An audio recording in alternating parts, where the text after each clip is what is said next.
All right, we're coming back from our executive session, going into our business meeting. If we could all stand for the pledge. Pledge allegiance to the flag of the United States of America and to the republic for which it stands, one nation, under God, indivisible, with liberty and justice for all. If I can have a motion to approval of the board agenda. I'll make that motion. Thank you. Second. Mr. Frazier, if you could call the roll, please. Mr. Davidson? Yes. Dr. Kopus? Yes. Mrs. Matthews? Yes. Mr. Sprague? Yes. Mrs. Baker? Yes. If I could take a motion to approval of the minutes. So moved. Thank you. Second. Mr. Frazier, if you could call the roll, please. Dr. Kopus? Yes. Mrs. Matthews? Yes. Mr. Sprague? Yes. Mrs. Baker? Yes. Mr. Davidson? Yes. All right, next on our agenda, City Council. I don't see anyone from City Council. I don't see anyone for public participation. So next, I will turn it over to Superintendent, Ms. Andrea Blevins, for her comments. Thank you, President Matthews. I actually have a number of comments this evening. First, I want to acknowledge that it's Public Schools Week, which is a celebration of strong public schools. I firmly believe that that strong schools support our community. I believe that it takes a village to support our students, and I'm proud of the work that we do here. Each day we serve 9,152 full-time students in grades pre-K through 12, with a dedicated team of over 1,200 staff members who give their all every day. We're committed to serving every student, regardless of their needs or challenges, ensuring they have opportunities to succeed both academically and beyond graduation. It's not just within our walls. We provide so many other resources. I'm confident that we have one of the finest public school systems in the state of Ohio, and I'm deeply grateful to our families, staff, board members, and community members who choose to support Hamilton City Schools. I encourage our families this week to take a moment to reach out to a staff member who's made a difference in their lives and express appreciation for the invaluable work of public school employees. Their dedication truly makes a difference in our community. We saw a small sampling of that today. Second comment I'd like to make this evening, I just want to remind our board that this weekend is the 17 Strong Neighborhood Summit that will be Saturday, March 1st at Hamilton High School.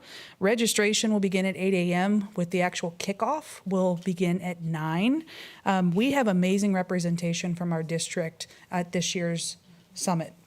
One, our Ridgeway Matilda cast will be performing 2 songs from their upcoming musical and showcasing their talent. Mrs. Brandy Hazelwood, the principal at Linden, is presenting on Building Stronger Schools Together, how the community can make a difference.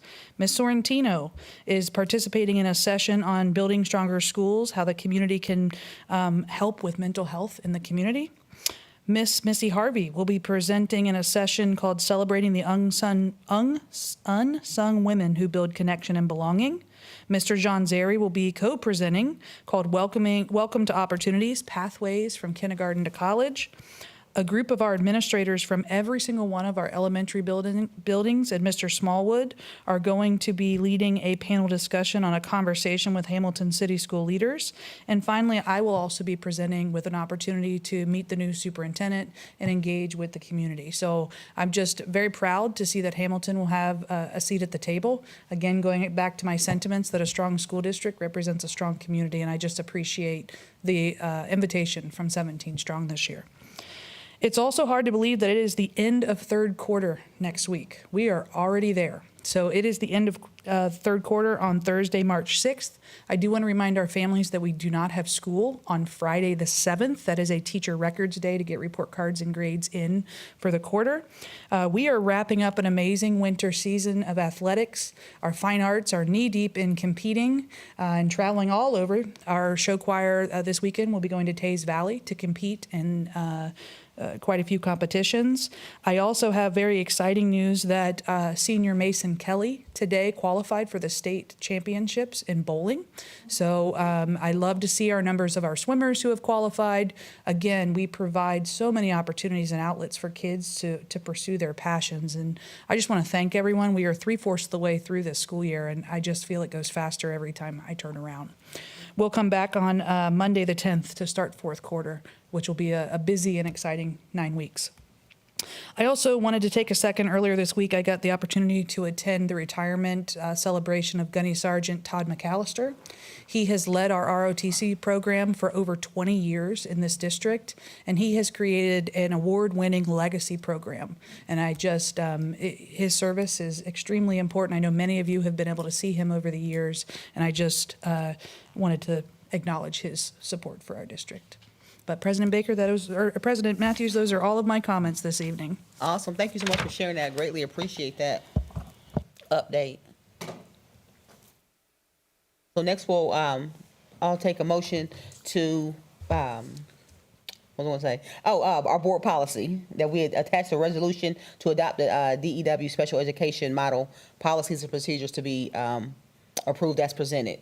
I'll take, any discussion? I'll make that motion.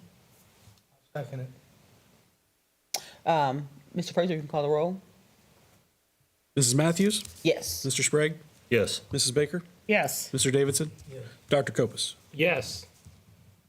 Next, I'll take a motion for a final read for our, to approve the policies as approved.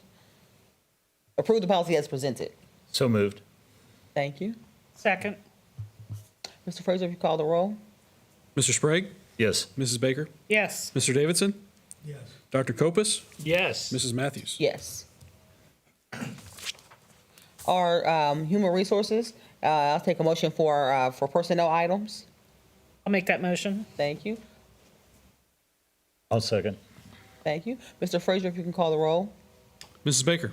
Yes. Mr. Davidson? Yes. Dr. Kopus? Yes. Mrs. Matthews? Yes. Mr. Sprague? Yes. And I'll, President Matthews, yes. before we move on, I just wanted to acknowledge in that batch of approvals that did allow many of our building, both principals and assistant principals, that were up for renewal, as well as that put through and confirmed the naming of the new principal of the freshman campus, Mr. Jesse Funston, the new principal of Wilson Middle School, Mrs. Megan Eichenberger, and the new principal at Ridgeway Elementary, Mr. Ryan Britton. awesome. Good. I have the motion for our OHSAA resolution. So moved. Second. Thank you. Mr. Fraser, if you can call the roll. Mr. Davidson? Yes. Dr. Kopus? Yes. Mrs. Matthews? Yes. Mr. Sprague? Yes. Mrs. Baker? Yes.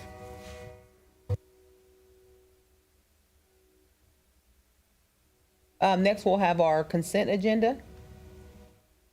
Okay, accept the motion for that. Comments about the consent agenda Yes. first. Generalized comments, just to take a moment. Sorry, So we we- should make a motion and a second and then Okay. discussion. I'll make that motion. I'll second. Any Sorry. discussion? Mr. Copeland? Yes, just discussion. I had a community member question me the other day about what the consent agenda was. And I mean, apparently they pay attention to our meetings. And I tried to explain to them that it was a part of the larger Board of Education meeting and that it contained, or sometimes it contained very detailed, sometimes confusing information particular to curriculum, instruction, special education, and certain business operations. And when I said sometimes detailed and confusing information, that led to the next question: how can you agree to it so quickly? And I explained to them, which they did not know, and I think it's important for people to know, that the board members are given this information anywhere from 42 to 78 hours before before our meeting. So we have an opportunity to discuss it individually if we wish to, or to speak to any of the administrators if we need clarification or have questions on certain items. So I think I put a little bit of comfort in their mind that we are looking at this and we are paying attention. So I just wanted to make sure that the public knows that. So I brought up to Mrs. Blevins before, I'm not a big fan of consent agendas. I think it should be separate items with I'm sorry, thank you. It should be separate items with discussions, because we are on TV. People want to hear about it, and some people think, well, we're just going through it and they're not getting the information, even though I know they could get online and try to find it. But I think maybe next year, we discuss maybe doing away with the consent agenda. We can talk about it later.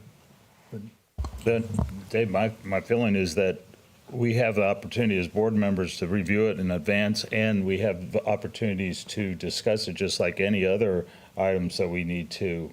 I mean, like right now, we're in discussion about the consent agenda, so we have fulfilled that type of thing. I remember we used to have board meetings that went very long. When I first started, we were going almost an hour and a half, just reading line by line. And one of the reasons that I think it was Mr. Holbrook that did it, we went to the consent agenda just to streamline the meetings. The information is still out there. The information is available to us and to the public, and we still have that opportunity. And the people can still have the opportunity to weigh in by coming to our meetings and public public participation. So I understand what you're saying, but I'm also of the feeling that we are fulfilling the duties of our positions. I agree with that too. And Mr. Davidson, I'd say that the other thing with the consent agenda is anybody has the opportunity to pull something from the consent agenda if they want to set it aside for further discussion. So I agree that it's much more streamlined, because other than that, you would sit here and you would read through that whole list of names. not necessarily. I mean, we've already pulled human resources from the consent agenda. We don't read every name off of that. We just break it out. When Mr. Davidson brought this to me during a meeting that I had with him, one of the suggestions that I thought we could make is to read what is included on that agenda prior to taking the vote. Not necessarily line by line, but saying we have a number of field trips that we're approving. We have, kind of an overview of what those items are, just as an extra measure, because we do have audiences that are watching elsewhere. So that might be something that we could look at as a possible first step, or because I think there's a time and a place to use that consent agenda, and we do use that for kind of that more routine approval, not those standalone items such as policies or our HR agenda or things like that. But I thought that might not be a bad first step of just prior to taking that, we read, this agenda almost, very similarly to the document that I share out with the agenda that gives you an overview of what every item that you'll be voting on, kind of what Dr. Kopis mentioned earlier. Mrs. Blevins, you mentioned field trips, and I just want to make a positive comment here about our consent agenda. As we're looking at, let me back up here and make sure I know what I'm talking about. Referencing field trips under curriculum and instruction, it is amazing to me that so many of our student organizations have parent organizations that financially support those things. And I'm looking specifically at the Hamilton High School main campus boys wrestling going to Kettering. There's a wrestling fundraising account that's covering the cost of that. That's just amazing that our students have groups, adult groups behind them that are financially supporting that. I think that's wonderful and speaks highly of our community. Since we're still on the consent agenda, I do notice that we might want to take a look at the title of the Miami University nursing agreement. I don't know who puts that in there, but there's a misspelling. Sorry. I looked at you, Mr. Frazier. I don't know if you're... Yeah, under nursing. I think Principal Weisbro did that. Okay, let's blame her. We'll blame her for Yeah. that. You're going to get that, Dr. Any further discussion? Anything else? You can call the roll, please, Mr. Frazier? Dr. Kopis, Yes. Mrs. Matthews, Yes. Mr. Sprague, Yes. Mrs. Baker, Yes. Mr. Davidson. Yes. All right, our finance agenda, that is on you, Mr. Frazier. Thank you, President Matthews. We have a extremely short finance agenda, as we had an open business meeting just 2 weeks ago. On there, you'll see the normal treasurer reports, which consist of the cash position report, cash reconciliation, and the cash flow analysis. The agenda is highlighted by donations received by the district. We received $5,200 from the Hamilton Youth Wrestling Organization to our wrestling team, which I think is fantastic. And then we also received $150 from the Greater Hamilton Visitors Bureau to the Hamilton High School MD class. And those are the only items that I have this evening. Thank you so much. I appreciate the update. I'll take a motion to, We need to approve the did. finance. Okay. yes, I do something else. Yes, so if I can take a motion to approve the finance agenda, So moved. Second. call the roll, please. Mrs. Matthews, Yes. Mr. Sprague, Yes. Mrs. Baker, Yes. Mr. Davidson. Yes. Dr. Kopus. Yes. Awesome. Our next meeting will be here March 13th at 4 o'clock. If I can accept a motion to adjourn, Make that motion. Second. call the roll? Everybody. No. No. Thank you.